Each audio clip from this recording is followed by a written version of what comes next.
Political big beast John Major causes a rumble, claiming there are too many posh boys in Britain's top jobs.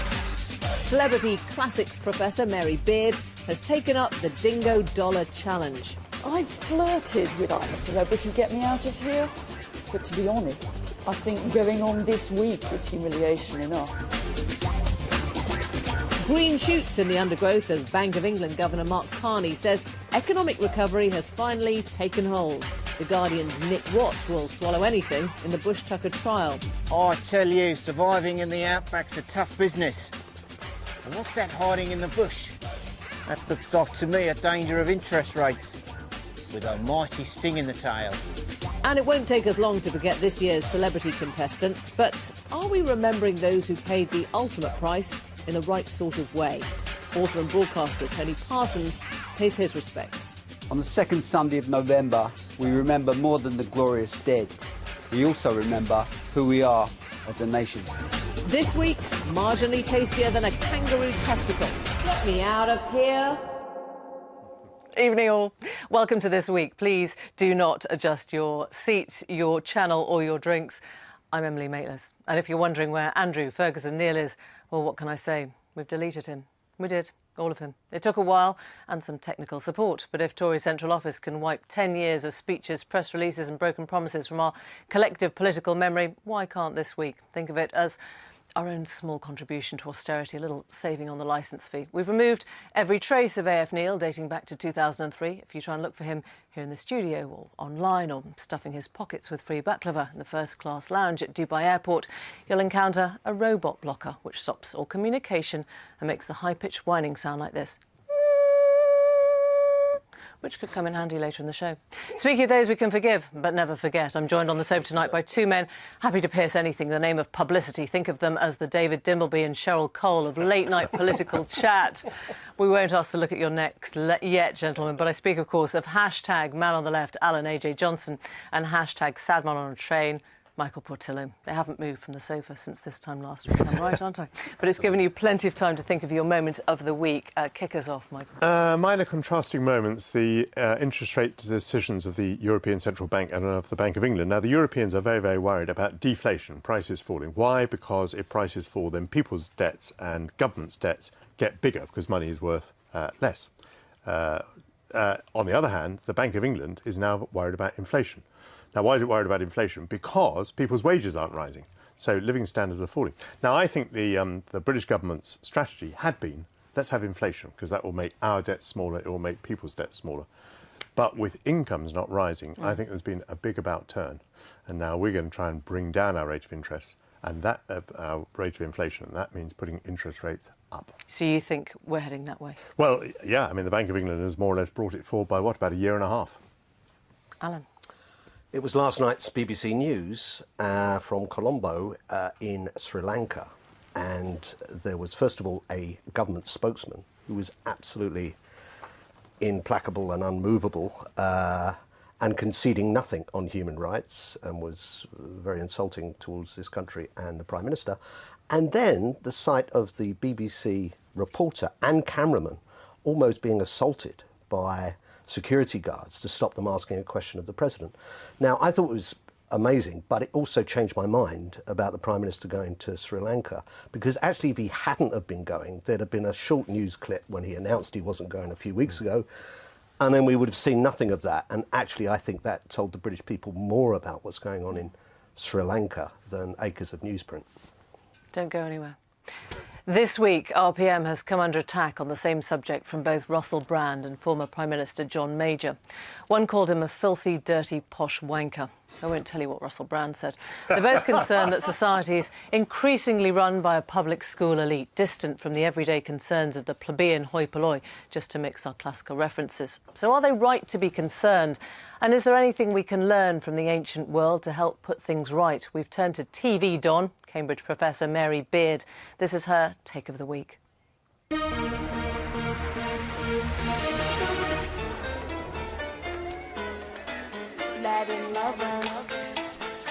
As a professor of classics who does some telly, I spend most of my life reminding people that Latin and Greek, that you might think were out of date and irrelevant, are actually fun, interesting and really matter.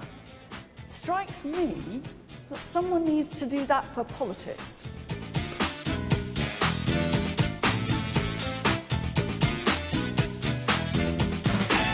Even ex-prime ministers are getting fed up. This week, John Major had a point when he said the country was still run by toffs and the affluent. I mean, you only have to blink and it seems like there's yet another old Etonian in power.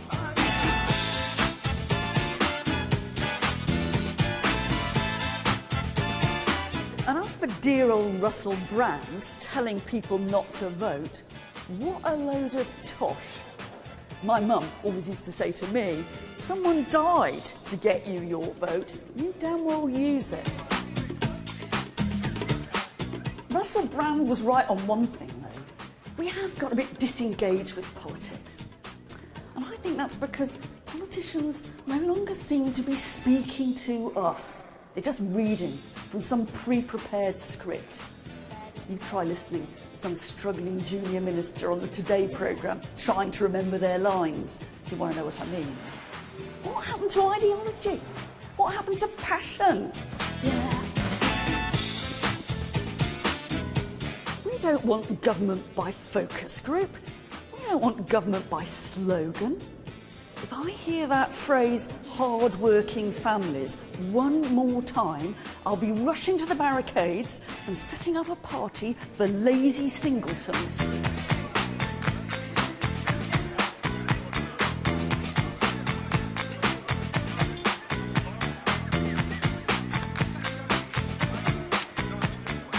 It may be that ancient Athens does have something to teach us. One of their best ideas is what they call ostracism. Every year, the citizens got together and decided there was some politician they'd just like to be rid of for 10 years. Dead easy. They got little bits of broken pottery, they scratched the guy's name and threw it into the ballot box. Hey presto. Now, how exactly do you spell Portillo? And from the British Academy at Carlton House Terrace to our own little Academy of National Treasures here in the heart of Westminster, Mary Beard joins us now, fresh from the Lazy Singletons launch, I hope, Mary. Yeah. Democracy's been going on a long time. Is it really in crisis now? No, in some ways it isn't. I mean, in some ways every Democrat always thinks democracy's in crisis. That's what being a good Democrat is about, isn't it? Saying we could do it better. But there is a kind of commercialisation of it, which I do think... I mean, I think Russell Brand is onto something when he's saying, look, there is a kind of disconnect between us and them. And I think that the problem with them is not that they're well-meaning. Quite a lot of them are finely well-meaning. They're going into this for all the right reasons. But all they're doing is talking blasted sound bites. You know, that's the hard-working families bit. I mean, I think it must be ghastly. In some ways, when I'm feeling generous, I think how ghastly it would be to be one of you guys. You've given up. Don't worry. I think democracy is in crisis, but for exactly the opposite reason from what Emily says.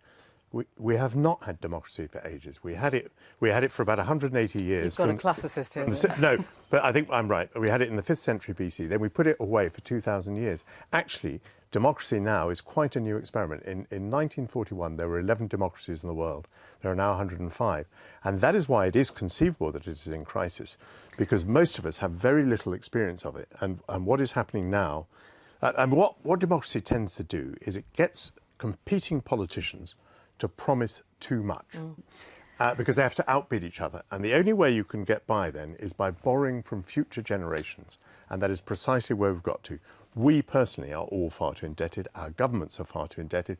And yet the politicians go on promising more than they can afford. But I think you're being much too gloomy, really. I mean, part of me is reasonably optimistic. You know, no, I don't want to go back to 5th century Athens. You know, people like me didn't have any say, you know, being a woman, no say, no vote, no nothing. And, you know, when I think it was, you know, 100 years ago, I would not have had the vote. And somebody says to me, democracy hasn't been kind of coming on of late. And I think, you know, hey, you know, we're not doing that bad in all respects. But it's that kind of, you know, I sit down and I think about poor old MPs in Parliament, and they're looking at their iPhones in the morning, and they're being told the what line to say? Slogan of the day is hard-working family. They didn't go into politics for that, did you? Alan, yeah, what about the junior minister, the Minister for the Today programme, who has to come up with an alarm clock or a hard-working one, or stick to whatever they've been told? It's painful, isn't it? It is painful to listen to, and I was one of those junior ministers doing it, as Michael would have been at one day. But that's about the media. That's about 24/7 media, very briefly. 24/7 media that makes demands on politicians today. So they have to do that? You're saying they have to do that? Well, yeah, it would be very unusual. Otherwise, you get empty-chaired, or you get, the presenter says we invited a government minister, but none were prepared to come.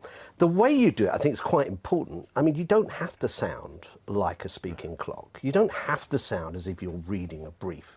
I mean, if you've got any kind of... You're not usually talking about great affairs of war and peace. You're talking about a policy that you're responsible for and you would have helped shape. So it's not difficult to put a bit of interest. And it's also perfectly respectable. What anybody who runs an enterprise in common with other people, whether it's a company or a football team or trying to do the school play, you actually have to agree on what your position is. Now, in politics, it's more complicated because you're trying to win 44% of the vote. So the coalition of interests that you have to put together is very, very broad. But then you have to say not what you think or what you believe, but actually what you've agreed with others to say. That is a perfectly respectable thing to do. But I will say that if you do it for 20 or 30 years, I think it becomes very, very wearing, always remembering to say what you've agreed with others to say, rather than because most of the time keep it saying won't come off. hard-working families and slogans like that. And I don't entirely buy it. I mean, I think actually most of the electorate, we know that politics is a very inexact science. We know that there aren't right answers. We know that there are disagreements. We know that it's bound to be a fudge. And we know there are mistakes. What happens though when a politician breaks a promise, like a Nick Clegg, fees promise? Do you think, I understand the situation that led to him doing that, or do you just think he broke that promise? I'm never forgiving a Lib Dem again. I think, look, guys, you're trading in certainties. It's no good to trade in simple certainties, whether that's about... So better they tell us nothing? Better that they accept... Look, what does Al Murray say? It's always more complicated. We can actually take over the idea that it's complicated. We don't have to be told that, whether it's in foreign policy that, this regime is nasty until we discover it's nice, or vice versa. We don't have to say we know what to do about student fees, debt, inflation. We know that we don't know. What happened to Nick Clegg? What happened to Nick Clegg is a very important lesson. Nick Clegg made promises because he never for a moment thought that he was going to be in office. Now, what should the British electorate do with that piece of information? They should think, who is it that's not going to be in office next time? It's people like UKIP. Therefore, we should listen to what they say and understand that they're only saying things because they know they're not going to be in office. That is the lesson that we should learn from that. Does that apply to Russell Brand, Alan? Well, I tried very hard to find something in what Russell Brand said, because he's got 7.1 million Twitter followers, all of them, under 30, and people were telling me, younger people, this guy's onto something. But having read through a lot of his stuff, New Statesman piece in particular, I could find nothing other than trying to intellectualise his own apathy. And I've heard this over and over again, they're all the same, which is the kind of mantra of the reactionary over the years. I've got one answer to Russell Brand, really, which is to say, look, you don't not vote. You go down to the polling station, you cross it all out if you don't like those on the ballot paper, and you put none of the above spoilt paper. And, one day, the returning officer will have to get up and say, there was 20,000 spoilt ballot papers, and I think we declare the spoilt ballot a winner. Or they finally put none of the above on the paper. Mary's made a very good point this evening. There's a lot of laziness in politics and people repeating slogans and so on. But it is nothing by comparison with the laziness of the critics of politics. And Russell Brand is an example of that absolute basic intellectual laziness. So what do you do with all the people there that want to follow him? I mean, 7 million Twitters, that interview got some 10 million hits on YouTube. What do you do with that invigorated, enthusiastic You get engaged in politics. I mean, the one thing he did have a real point about is young people today, we were just talking about student fees, getting rid of education maintenance allowance, the idea you can't draw any benefits if you're under 25. There seems to be, you know, this is very broad brush, but elderly people are protected, younger people aren't. And as someone has pointed out, older people vote, and therefore politicians perhaps do play to that audience. So the things that Russell Brand wants, which is to save the planet, he says, and a more equal society, which is what John Major was kind of touching upon, that's what I want. That's what I came into politics for. But I didn't come into politics to repress all other opinions, which is what a revolution, I'm afraid, Russell, actually does, if you take it away from people's votes. And the John Major point, just to bring us back to that, Mary, and you can possibly address that, is that politics looks the same. It's elites of school, of education, of gender as well, and that's why it's just isolating so many people. Yeah, but I think you've got to, you've got to face up to Brand, and you've got to argue about method. You know, that he's actually no good to say, head in the sand, guys, they're, you know, a plague on all their houses, what a load of tosh politics is. You know, actually, you know, that's what you learn from the ancient world, really. You don't learn any single method. You learn that politics is about being a citizen, that's what we all are. Every single one of us is a politician, and it's our duty to think about it in a properly complicated way and to hold you guys up to account for being so blasted simplistic. Isn't it the case I that don't like simplicity. Isn't it the case that in ancient Greece the citizens were obliged to participate in politics? They were literally roped in, were they not? On one occasion. Don't you have to run off to the jungle, Mary? Are we wrong about this? Did you get an invitation to the jungle this time? I couldn't possibly comment, Emily. We'd better end it on that note. Comment. Now it is late, Emily Maitlis late, and waiting uncomfortably by an overlarge plasma. In that shot they insist on using time after time author and journalist Tony Parsons to discuss the politics of remembrance. And whilst they're on BBC Two, they're busily discussing technological advances like Tor and Bitcoin wearing Google Glass. Here, I'm contractually obliged to plug this week on something they insist on calling the interweb. For those of you who still use Facebook, here's the page. Thank God for Twitter. Now, not that long ago, in a studio not that far away, there was Newsnight. Please, can I come back now? Yes, intergalactic fame fever gripped the country's 18 to 23-year-olds who turned out this week in their hundreds to audition for the new Star Wars film. No apathy there, Mr Brand. And with our MPs taking a week off from Westminster, we sent The Guardian's Nick Watt to try his luck with the rest of them. He assured us he was in his early 20s.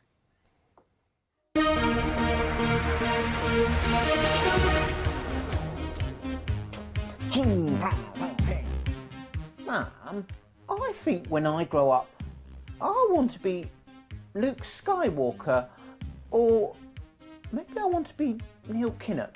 Haven't decided yet.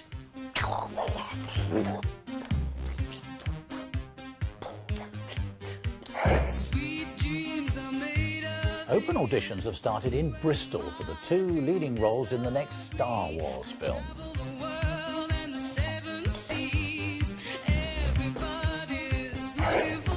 Tell work I'm off sick.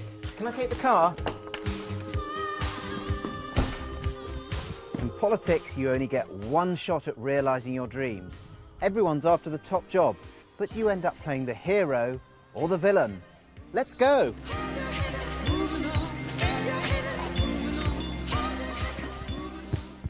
Westminster's leading man, that's the Prime Minister, once told us that he takes no pleasure in imposing intergalactic beating spending cuts. Then he donned a white tie, stood up in front of the city's finest and said, perhaps austerity wasn't that bad after all. It means building a leaner, more efficient state.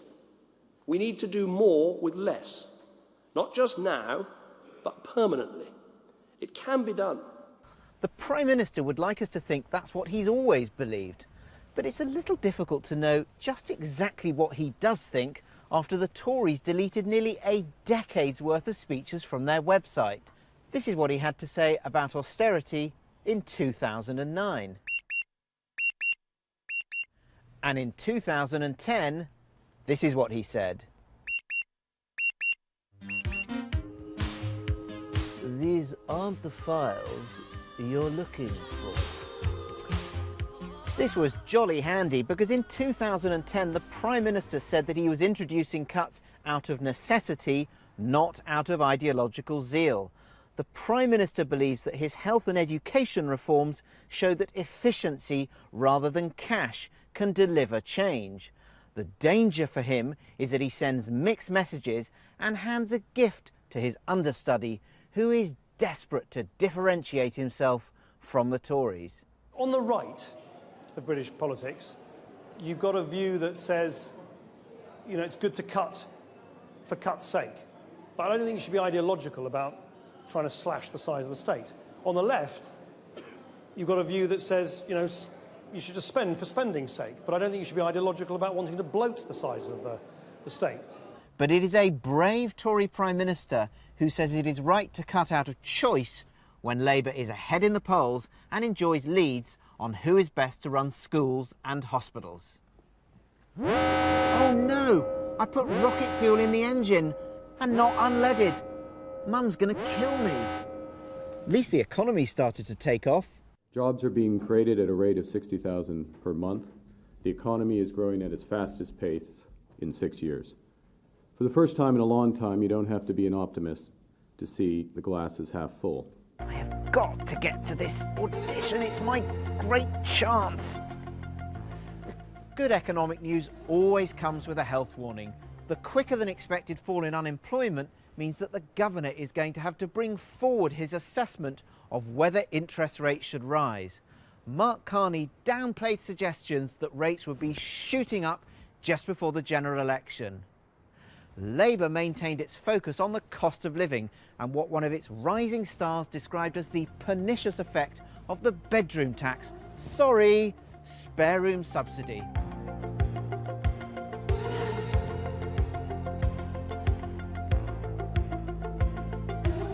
If the government sticks its head in the sand, let no one be in any doubt.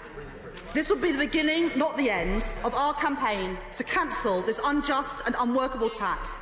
And if the government does not repeal it, the next Labour government will.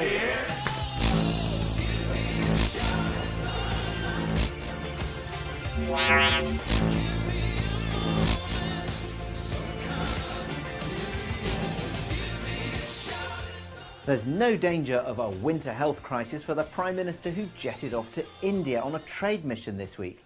He's then heading to Sri Lanka for the Commonwealth Heads of Government meeting. Labour is telling the Prime Minister he should boycott it in protest at the treatment by Colombo of the Tamil minority at the end of the 26-year war. There are legitimate accusations of war crimes that need to be properly investigated.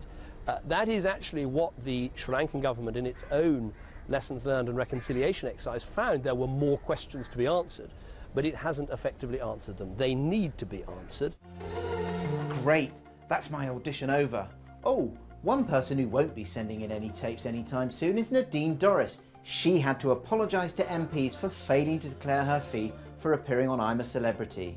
But she didn't detain her colleagues for long. She spoke at light speed, 23 seconds to be precise. Mr Speaker, I wish to apologise to the House fully and unreservedly for what was a genuinely inadvertent breach of the rules which I have at all times sought to comply with. It's arrived.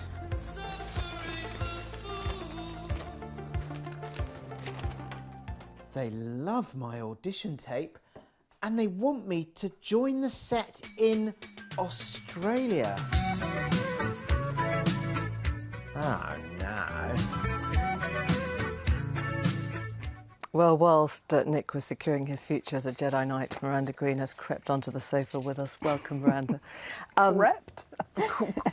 Stealthily crept on, and you have it all to yourself, unlike these guys, bunched up together. The economy. You've already said you think there's going to be a rise in interest rates. Do you see the glass then as half full? Well, I do, but I think I think the growth of the economy, although it brings many benefits, also brings a few challenges because you know, house prices are rising very fast in London and the southeast. But my view is that with this huge pool of unemployed labour in the European community, there will be a lot of immigration into this country. This will keep wage levels low. So wages are unlikely to increase very much. Prices are increasing quite fast. That's one of the reasons why interest rates have to go up. However, if interest rates go up, of course, that drives people's mortgages up. So at least, a section of the population will hurt very badly. So, the government is in quite a dilemma over this. What would you be whispering in the ears of the Eds now, Alan, about Plan A and how to counter it? I don't think they need any advice from me, actually. I mean, we used to talk here about, I used to be asked, how come if the economy is doing so badly, Labour aren't profiting by this? You turn that around, how come if we're coming out of a recession, Labour, by the latest polls, are 10 points ahead? It's obviously something to do with the switch towards people's standards of living and the fact they're not feeling any gain from this, particularly where I represent, up in the north. So, and also, I mean, I don't know where I am with Cameron now. I mean, a few years ago he was criticising us for not expanding the amount of money we were spending on education and health as quickly as he would have wanted to. Now he wants a smaller state. A few years ago, Osborne was saying we want an economy based on industry, exports, business investment. And it looks like an economy based on exactly what it was before, which is debt and a housing bubble. And yet the Plan A, you've been looking at sort of George Osborne's tweets, which have sort of barely concealed their glee this week. It's quite hard. But Plan A, I mean, look, you can hardly say that Osborne has been a raving success. The fiscal deficit, which was the big issue, the government said that's what we've got to get down. Next year it will be something like 79 billion. It was supposed to be eradicated. Our GDP is still 2.5% lower than it was pre-crisis. In America, France and Germany, it's above that level. The two things in the polls that are worrying for Labour, though, are that Cameron is ahead of Miliband and that the Conservatives are ahead on the economy, and the increase and the lead on the economy is growing. But the big question is whether the Labour strategists are right, because they are now crowing and saying people will vote on micro, not macro. It doesn't really matter if Plan A has turned out to work or not. It's not really worth Labour getting into that conversation, actually, I think. And they've done the smart thing, which is to move on to this territory of how people feel. It's the Reagan slogan, do you feel better off than you did at the last election? And that's the real danger for the government. And particularly, as Michael was saying, on interest rates, because so far this recession, even though it's hurt a lot of people, if you are in work and a homeowner, you've got off pretty lightly because those mortgage rates have stayed incredibly low, and we've all got used to that. So a rate rise will feel like a horrible shock to a lot of people. But what do you think the Lib Dems should do now with this change of language that started to come from Cameron, which basically says, we're OK, we can do this alone. Forget the, what did Nick call you? The understudy. Yeah. Well, they can do it alone if the electorate gives them the opportunity to do that. I mean, I have no doubt that David Cameron, I know there have been theories that he actually prefers a coalition to dealing with his own right wing. I've always been quite sceptical of that, But you can't actually govern alone as a single-party government if you don't win an election. And the great problem that his own party have with him as a leader is so far he has not proved himself a winner. I think the reason he has to say this is precisely because we can all work out that he would rather lead a coalition than a Conservative government. No, it's true, because as you say, there are 30 or 40 people in the Conservative Party who would make his life impossible. So since we can all work that out, it's very necessary for him to go out of his way, as he did at the party conference, as he is doing now, to emphasise that he wants a Conservative majority government. But isn't it part of him just going back into taking his party back into his comfort zone? I mean, the big society seems to have disappeared. The vote blue, go green seems to have disappeared. It's very much an approach to the election and just looking to get his core vote. Well, that's not going to win him. It's not going to win him the election. The thing that has survived, like a snowman into June, is the overseas aid. Yes. At 0.7% of GDP.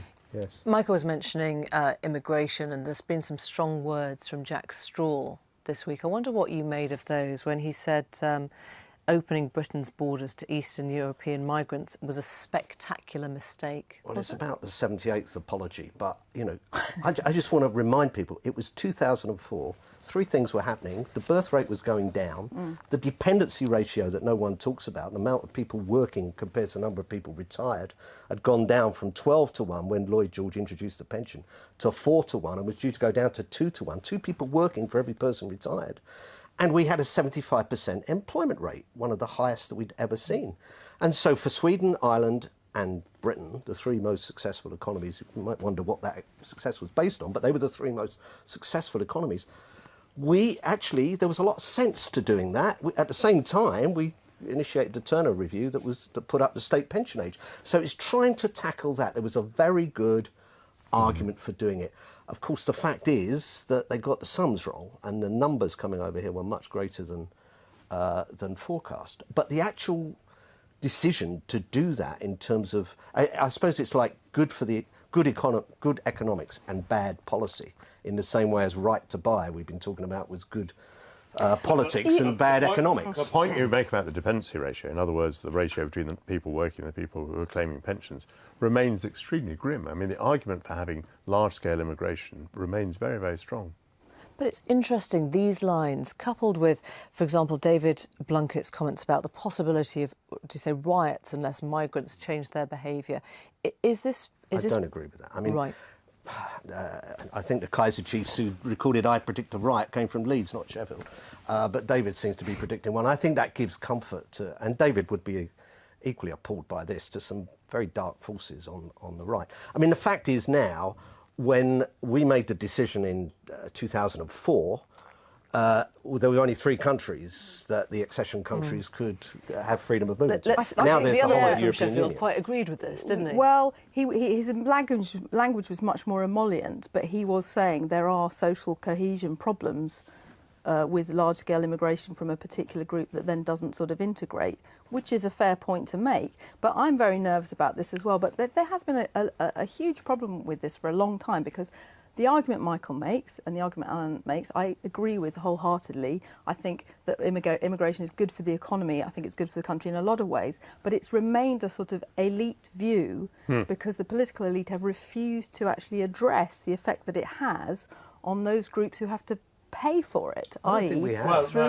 But also, of course... I mean, this is UKIP, isn't it, creeping into every narrative from each party? But immigration... Well, there's a substance issue too. Immigration is a very diverse thing, isn't it? I mean, well-motivated, highly qualified young men and women from southern Europe is one thing. People who don't integrate, and I think David Blunkett was talking about Roma communities, I mean, that is a different sort of problem. And, he cited some particular examples of the problems of integration. I think he was probably being pretty straightforward about that. But, the political problem it leaves us with is now government targets on bringing down immigration rates in a completely arbitrary way, which is costing important sectors like universities, and is about nothing, really, because it's not about tackling Eastern European immigration, which is the political problem in the first place. No. OK. Miranda, thank you. We'll wave you goodbye at this stage, although you're welcome to stay. It is that point in the programme where you're flagging a bit. I'm wondering what I can get away with without actually losing the day job. As you've heard from Mark Carney, your glass is already half full. None of that debauched blue nun this week. That too has been deleted. Tonight we proffer the warm, fuzzy glow of a Panda Cola left on a corner shop shelf since the mid-1970s. So finish the job, get pouring, because it's time for a handbrake turn more awkward than John McCrick turning up unannounced at Tessa Giles' book club. It's time for the politics of remembrance.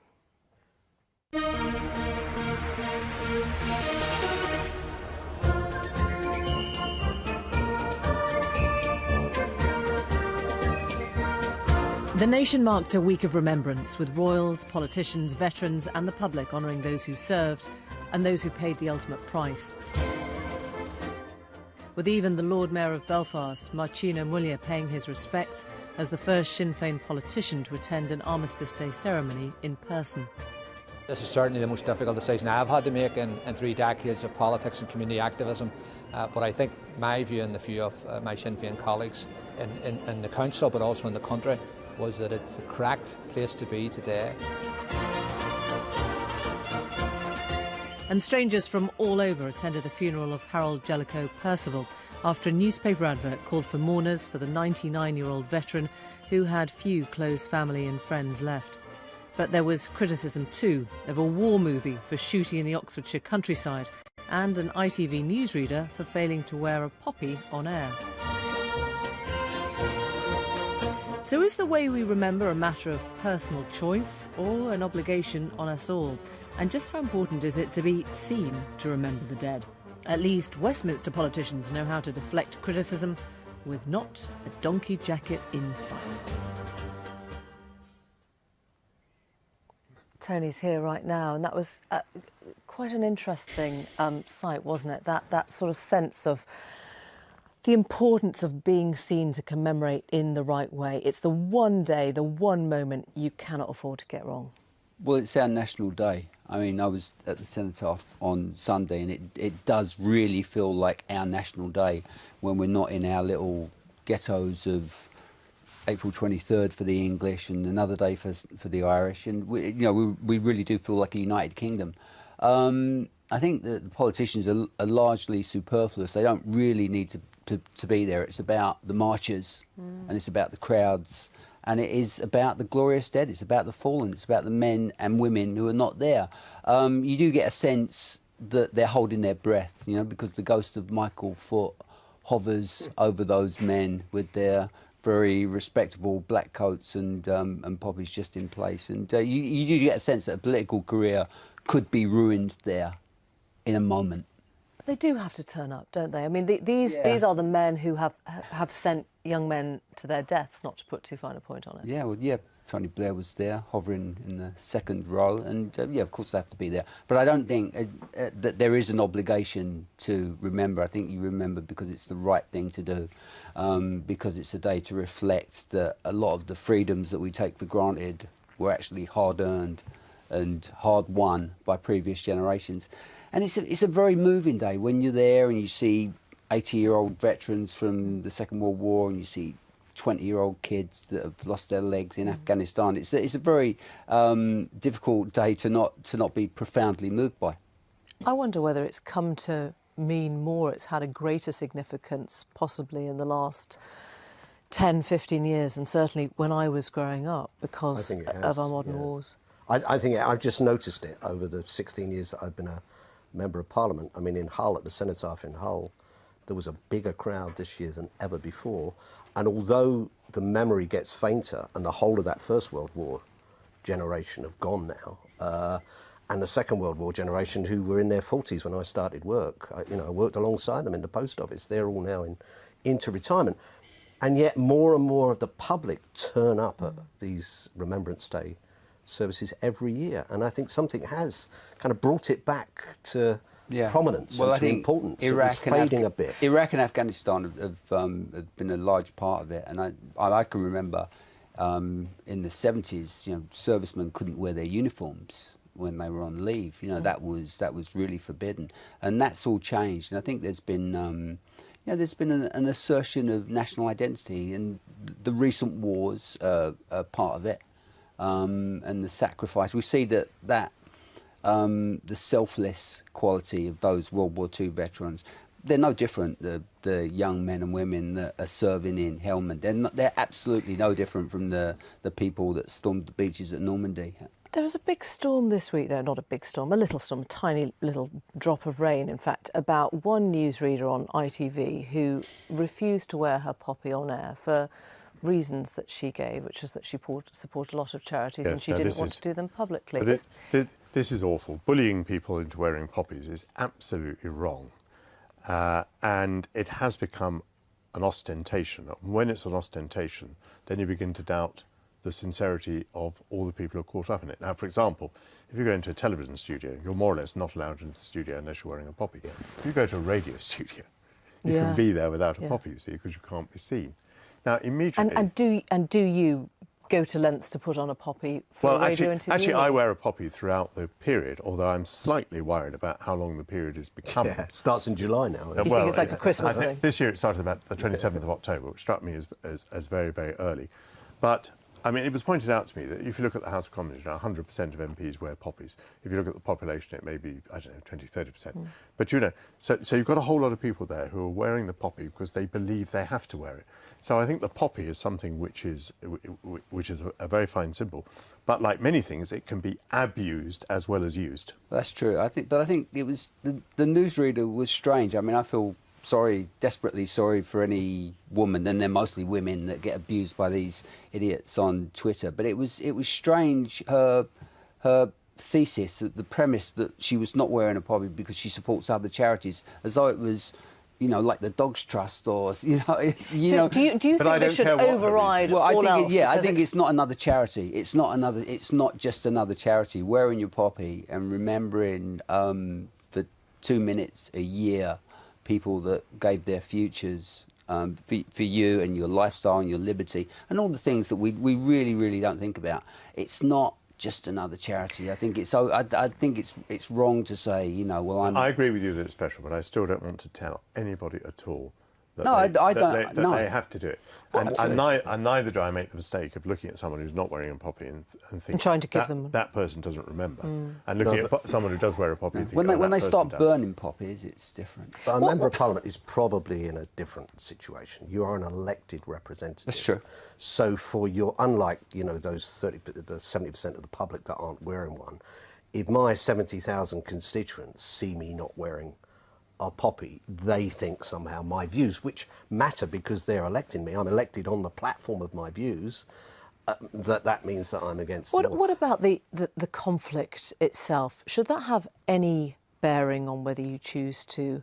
Well, I don't know what the stats were about after Iraq, whether fewer people felt that they did want to, or more people felt that they would. I think Tony's right, more people. Yeah, more people, and I think that the... But if there's an anger towards whether you feel something is a just or an unjust war, should that affect it? I don't think that changes the fact that, you know, young men, usually men, but also women, have died. Yeah, and I think people feel an enormous sympathy for our fighting men and women, that they're going to wars that are really not like the war that my father fought. It's not a war of national survival. There's actually not we're not forced into fighting Iraq or fighting the Taliban in Afghanistan, and the reasons we're doing it are increasingly... I mean, I read today we're there to combat the heroin industry, but the heroin industry is, you know, is booming in Afghanistan, and it's I think a lot of people feel desperately sad that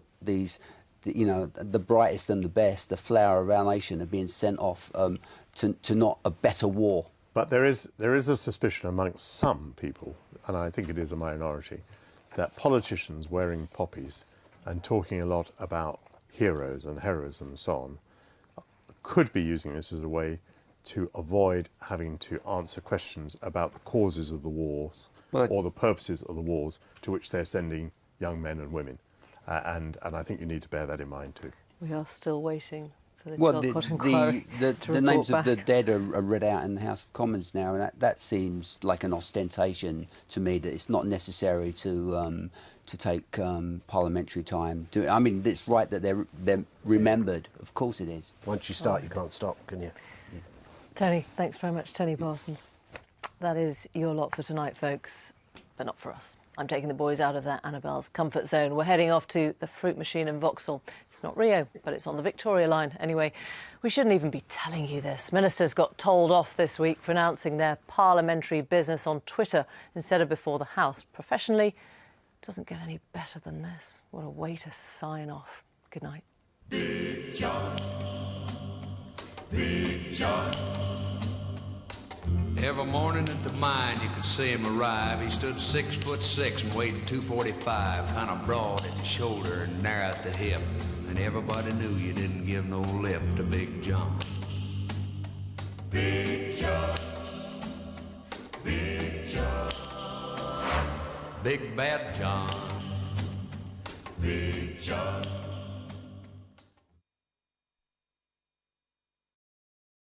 Autumn Internationals rugby across the BBC this weekend. On Saturday, Wales take on Argentina live on BBC One from 2, followed by Ireland at home to Australia.